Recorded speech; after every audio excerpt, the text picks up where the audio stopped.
A to Z report, आपली बातमी आपला आवाज यामध्ये आपल्या सर्वांचं स्वागत आहे। आपण आहोत बीड शहरामध्ये भारतरत्न डॉक्टर बाबासाहेब आंबेडकर यांच्या 131व्या जयंतीनिमित्त या ठिकाणी आपण पाठीमागे बघतोय एक खूप मोठा असा पेंडॉल लावलेला आहे आणि या ठिकाणी विविध कार्यक्रम आयोजित केले जातात। व्याख्यानमाला असेल, त्याच्यानंतर भाषणं असतील किंवा अशा विविध स्पर्धा या ठिकाणी सादर केले जातात। डॉक्टर बाबासाहेब आंबेडकरांचा हा जन्मोत्सव खूप मोठ्या प्रमाणामध्ये बीड शहरामध्ये साजरा केला जातो। मागील 2 वर्षामध्ये कोविडच्या काळामध्ये सर्व महापुरुषांच्या जयंत्या ह्या बंद होत्या, परंतु यावेळी महाराष्ट्र शासनानं जयंत्या साजरा करण्यासाठी परवानगी दिलेली आहे आणि आपण आज त्याच जयंती स्थळाच्या ठिकाणी किंवा त्या कार्यक्रमाच्या स्थळाच्या ठिकाणी आपण आलेलो आहोत। आपण आज या ठिकाणी बरेचसे पेंडॉल लागलेले आहेत। या वर्षीचं विशेष आकर्षण हे आहे की आपण या ठिकाणी बघतोय की एक पांढऱ्या कलरचे म्हणजे पांढऱ्या शुभ्र कलरचे टी शर्ट बघायला आपल्याला मिळत आहेत आणि त्याच्यावरती पंचशील ध्वज हा सुद्धा आपल्याला बघायला मिळतोय।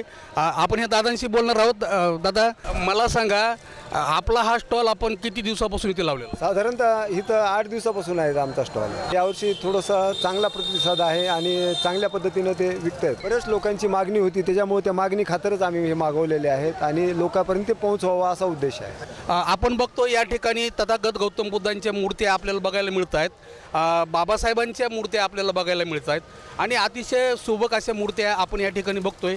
काही पुस्तकं सुद्धा आहेत। ह्या ज्या मूर्त्या आहेत दादा, ह्या कुठनं मागवतोय तुम्ही? हे आम्ही डायरेक्ट होलसेल खरेदी असते आमची, मुरादाबादवरून मागवतो। आमचा 30 वर्षापासून हा व्यवसाय आहे आणि साधारण 30 वर्षापासून आम्ही बीड कार्यक्रमामध्ये तुमच्या सतत या कार्यक्रमाला आम्ही उपस्थित असतो।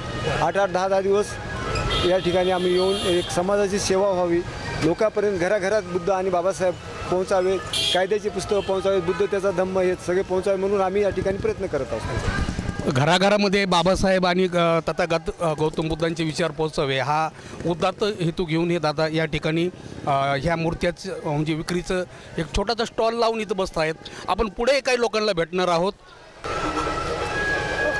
या कार्यक्रमाच्या स्थळी आपण आताच बघितलं की डॉक्टर बाबासाहेब आंबेडकरांच्या मूर्त्या आहेत, तथागत गौतम बुद्धांच्या सुद्धा मूर्त्या आहेत। तसंच या ठिकाणी आपण बघतोय की निळे झेंडे जे आहेत म्हणजे ज्याच्यावरती अशोक चक्र अतिशय सुबक पद्धतीनं छापलेलं आहे, ते झेंडेसुद्धा या ठिकाणी आपल्याला बघायला मिळत आहेत। या वर्षीच्या विक्रीमध्ये तुम्हाला काय फरक वाटतो? भरपूर म्हणजे लोकांचा रिस्पॉन्स चांगला आहे। अच्छा, लोकांचा रिस्पॉन्स चांगला आहे। आणि मला एक सांगा, लोकांचे काहीतरी भावना असतात, निळे फेटे यावर्षीचं एक खास आकर्षण आहे। पुढे काही स्टॉल आहेत, आपण त्यांनाही त्या स्टॉललाही भेटणार आहोत।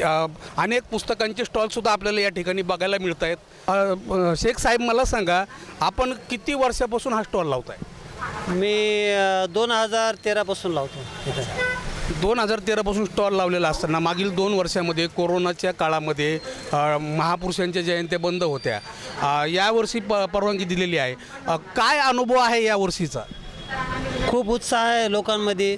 2 वर्षे काय करायला जमलं नाही, खूप उत्साहित आहे लोक। महामानवाची जयंती साजरी करत आहेत, आनंदात आहे सर्व। मला एक सांगा, या ठिकाणी फक्त बाबासाहेबांच्या पुस्तकांची विक्री होते का अजून इतर लेखकाचे आहेत किंवा इतर महापुरुषांचे पण आहेत? हो, सर्व महापुरुष जे समाजसुधारक महापुरुषाचे आहेत, सर्व समाजामध्ये सर्वांचे पुस्तकं आहेत, कायद्याविषयी पुस्तकं आहेत। लोकांनी खूप प्रतिसाद दिला आणि वाचायची आवड पण लोकांना कोरोनामुळे वाढली, कारण की कोरोना काळामध्ये त्यांना काम वगैरे नव्हतं, घरी बसल्या बसल्या पुस्तकाचं त्यांनी उपयोग केलं, वाचन केलं, त्यांचा छंद वाढला आणि पुस्तकाची विक्री पण। मला एक सांगा, आता आधुनिक जग आहे किंवा इंटरनेटचं जग आहे, अनेक पुस्तकं ऑनलाईन आपल्याला वाचायला मिळत आहेत, तर ह्या ऑनलाईनमुळे आपल्या हे जे छापील पुस्तक आहेत ह्याच्यावरती काही परिणाम झाला आहे का? परिणाम काय झालेला नाही आहे, कारण की हे पुस्तक मोबाईलवरती वाचू शकत नाही। 20-30 पानाचं वाचू शकतो माणूस, पण पूर्ण पुस्तक वाचलं म्हणजे ते डोळे जातात। कारण की मी असं हा प्रश्न तुम्ही जे विचारला ते लोकांना मी विचारतो की ऑनलाईन तुम्ही पुस्तक वाचतात का? ते म्हणले वाचणं शक्य नाही आणि त्याच्यामध्ये आमचं समाधान होत नाही। पुस्तक असं घेऊन वाचण्यामध्ये समाधान आहे, तर ऑनलाईन वाचण्यामध्ये नाही। बीड शहरामधले ही जयंती अतिशय उत्साहामध्ये साजरी केली जाते आणि अनेक कार्यक्रम या ठिकाणी साजरे केले जातात. पुढील अपडेट आम्ही तुम्हाला देतच राहू. कॅमेरामन राहुल साळवेसोबत मी महादेव सवाई. धन्यवाद.